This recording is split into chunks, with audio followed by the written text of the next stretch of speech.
ಅತ್ಯಾಚಾರ ನಡೆಸ್ತಿರೋರು ಯಾರ್ರೀ? ವಿಧಾನಸೌಧದಲ್ಲಿ ಅತ್ಯಾಚಾರ ನಡೆಸಿದ್ಯಾರು? ಮರ್ತೋಗ್ಬಿಟ್ಟಿದಾರ ಬಿಜೆಪಿ ಅವರು? ಅದ್ರ ಬಗ್ಗೆ ಮಾತಾಡ್ಲಿ, ಚರ್ಚೆ ಮಾಡಕ್ ರೆಡಿ ಇದಾರ? ವಿಧಾನಸೌಧದಲ್ಲಿ ಅತ್ಯಾಚಾರ ಯಾರು ನಡೆಸಿದ್ದು, ರೇಪ್ ಕೇಸ್ಗಳು ಯಾರ ಮೇಲಿದೆ, ಪಾಕ್ಸ್ಕೋ ಕೇಸ್ ಯಾರ ಮೇಲಿದೆ, ಚರ್ಚೆ ಮಾಡ್ಲಿ. ಅದ್ರ ಬಗ್ಗೆ ನಾವು ಏನ್ ಚರ್ಚೆ ಮಾಡಕ್ಕೂ ರೆಡಿ ಇದೀವಿ.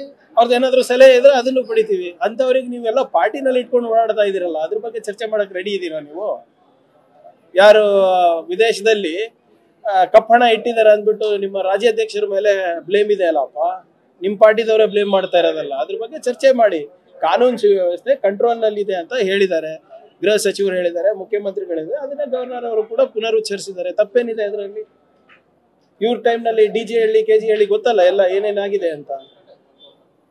ಅದರಿಂದ ಬಿಜೆಪಿ ಅವರು ಕಾನೂನು ಸುವ್ಯವಸ್ಥೆ ಹಾಳು ಮಾಡೋರು ಇವರೇ, ಮತ್ತೆ ಅದಕ್ಕೆ ಸಮರ್ಥನೆ ಮಾಡ್ಕೊಳ್ಳಕ್ ಬರೋದು ಇವ್ರೆ.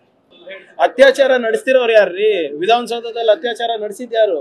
ಮರ್ತೋಗ್ಬಿಟ್ಟಿದಾರ ಬಿಜೆಪಿ ಅವರು? ಅದ್ರ ಬಗ್ಗೆ ಮಾತಾಡ್ಲಿ, ಚರ್ಚೆ ಮಾಡಕ್ ರೆಡಿ ಇದಾರ? ವಿಧಾನಸೌಧದಲ್ಲಿ ಅತ್ಯಾಚಾರ ಯಾರು ನಡೆಸಿದ್ದು, ರೇಪ್ ಕೇಸ್ಗಳು ಯಾರ ಮೇಲಿದೆ, ಪಾಕ್ಸ್ಕೋ ಕೇಸ್ ಯಾರ ಮೇಲಿದೆ, ಚರ್ಚೆ ಮಾಡ್ಲಿ. ಅದ್ರ ಬಗ್ಗೆ ನಾವು ಏನ್ ಚರ್ಚೆ ಮಾಡಕ್ಕೂ ರೆಡಿ ಇದೀವಿ. ಅವ್ರದ್ದು ಏನಾದ್ರು ಸಲಹೆ ಇದ್ರೆ ಅದನ್ನು ಪಡಿತೀವಿ. ಅಂತವ್ರಿಗೆ ನೀವೆಲ್ಲ ಪಾರ್ಟಿನಲ್ಲಿ ಇಟ್ಕೊಂಡು ಓಡಾಡ್ತಾ ಇದೀರಲ್ಲ, ಅದ್ರ ಬಗ್ಗೆ ಚರ್ಚೆ ಮಾಡಕ್ ರೆಡಿ ಇದೀರಾ ನೀವು? ಯಾರು ವಿದೇಶದಲ್ಲಿ ಕಪ್ಪಣ ಇಟ್ಟಿದ್ದಾರೆ ಅಂದ್ಬಿಟ್ಟು ನಿಮ್ಮ ರಾಜ್ಯಾಧ್ಯಕ್ಷರ ಮೇಲೆ ಬ್ಲೇಮ್ ಇದೆ ಅಲ್ಲಪ್ಪ, ನಿಮ್ ಪಾರ್ಟಿದವರೇ ಬ್ಲೇಮ್ ಮಾಡ್ತಾ ಇರೋದಲ್ಲ. ಅದ್ರ ಬಗ್ಗೆ ಚರ್ಚೆ ಮಾಡಿ. ಕಾನೂನು ಸುವ್ಯವಸ್ಥೆ ಕಂಟ್ರೋಲ್ ನಲ್ಲಿ ಇದೆ ಅಂತ ಹೇಳಿದ್ದಾರೆ, ಗೃಹ ಸಚಿವರು ಹೇಳಿದ್ದಾರೆ, ಮುಖ್ಯಮಂತ್ರಿಗಳಿದ್ದಾರೆ. ಅದನ್ನ ಗವರ್ನರ್ ಅವರು ಕೂಡ ಪುನರುಚ್ಚರಿಸಿದ್ದಾರೆ. ತಪ್ಪೇನಿದೆ ಅದರಲ್ಲಿ? ಇವ್ರ ಟೈಮ್ ನಲ್ಲಿ ಡಿಜೆ ಹೇಳಿ ಕೆಜಿ ಹೇಳಿ ಗೊತ್ತಲ್ಲ ಎಲ್ಲ ಏನೇನಾಗಿದೆ ಅಂತ. ಅದರಿಂದ ಬಿಜೆಪಿ ಅವರು ಕಾನೂನು ಸುವ್ಯವಸ್ಥೆ ಹಾಳು ಮಾಡೋರು ಇವರೇ, ಮತ್ತೆ ಅದಕ್ಕೆ ಸಮರ್ಥನೆ ಮಾಡ್ಕೊಳ್ಳಕ್ ಬರೋದು ಇವ್ರೆ.